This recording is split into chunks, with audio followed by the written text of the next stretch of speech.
इस वक्त एमक्यूएम की बड़ी एक इंपॉर्टेंट मीटिंग जो है वो जारी है। दे विल डिसाइड कि उन्होंने आप लोगों के साथ मजीद चलना है या नहीं चलना। मैं ये कह सकता हूँ कायरा साहब के गवर्नमेंट के जो दिन हैं वो अब गिने जा चुके हैं, बस आखिरी दमों के ऊपर है कायरा साहब। देखिए, गवर्नमेंट के दिन तो गिने ही हुए हैं, इसलिए कि इसी साल में इलेक्शन होना है और अब दिनों की बात या चंद महीनों की बात है, सो दिन तो गिने ही जा चुके हैं। लेकिन जिस ज़रबुल मिसल के मुताबिक आप कह रहे हैं ऐसा नहीं है।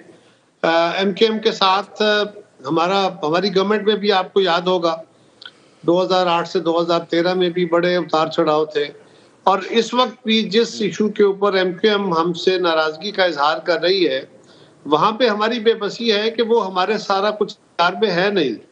अब अगर प्रोविंशियल गवर्नमेंट भी कह रही है, फेडरल गवर्नमेंट भी कह रही है कि इलेक्शन का इनेकाद मुमकिन नहीं है, लेकिन इलेक्शन कमीशन इस बात पे डट गया है, तो क्या किया जा सकता है। तो मेरा ख्याल है कि हम उनको कायल कर पाएंगे और वो भी समझते हैं इस मामले को। दूसरा यह है कि खान साहब अगर असेंबलियों के अंदर नहीं तशरीफ लाते तो फिर अगर एमकेएम हमारे साथ नहीं रहती, फिलहाल तो मैं इस प्रपोजिशन पे बात नहीं करता, मेरा ख्याल है कि वो हमारे साथ रहेंगे, लेकिन कोई बड़े चैलेंजेस अदरवाइज बहुत सारे हैं मुल्क के, लेकिन ये कोई हुकूमत का चैलेंज, ये कहना कि कोई चैलेंज नहीं है ये भी मुनासिब नहीं है, क्योंकि दो सूबों के अंदर अगर इलेक्शन का इनेकाद होगा तो ये चैलेंज तो होगा, प्रॉब्लम्स तो आएंगे, लेकिन बहरहाल हमने इस प्रोसेस को चलाना है और हम कमिटेड है कि हम कंटिन्यूएशन ऑफ प्रोसेस पे बिलीव रखते हैं, यही हमारा तसव्वुर था, हम कोशिश करेंगे। लेकिन कायरा साहब, पाकिस्तान तहरीक-ए-इंसाफ के कैंप से जो खबर आ रही है ना, they are not just targeting MQM, वो ये कह रहे हैं कि हम मुस्लिम लीग नून के 4 या 5 एमएनएस को भी हम तोड़ने की बात कर रहे हैं। और एक्चुअली शेख वकास अकरम साहब भी अभी थोड़ी देर पहले इसी की बात कर रहे थे। इफ दैट हैपेंस और आरिफ अलवी साहब एतमाद का वोट लेने का कह देते हैं शहबाज शरीफ साहब को, तो फिर बहुत मुश्किल हो जाएगा आपके ख्याल में इस पीडीएम की जो मुत्तहिदा हुकूमत है इसको चलाना। तो वुड इट बी बेटर कि इससे पहले कि एक एम्बैरसमेंट हो, जिस तरह नून लीग को अभी थोड़ी देर पहले पंजाब में हुई है, उससे बेहतर नहीं है कि एक्चुअली उसी तरफ चला जाए? क्योंकि आज रात को मेरे ख्याल में 10 साढ़े 10 बजे तक तो वैसे ही पंजाब असेंबली तहलील हो जानी है और अगले 48 घंटे के अंदर मोस्ट प्रॉब्ली केपी असेंबली भी हो जाएगी। तो बेहतर सोल्यूशन नहीं है सियासी तौर पे, सियासी मूव ये बेहतर ना हो कि एक्चुअली कौमी असेंबली को भी जो है वो इसी तरह ही तहलील कर दिया जाए और जनरल इलेक्शंस की तरफ जाया जाए?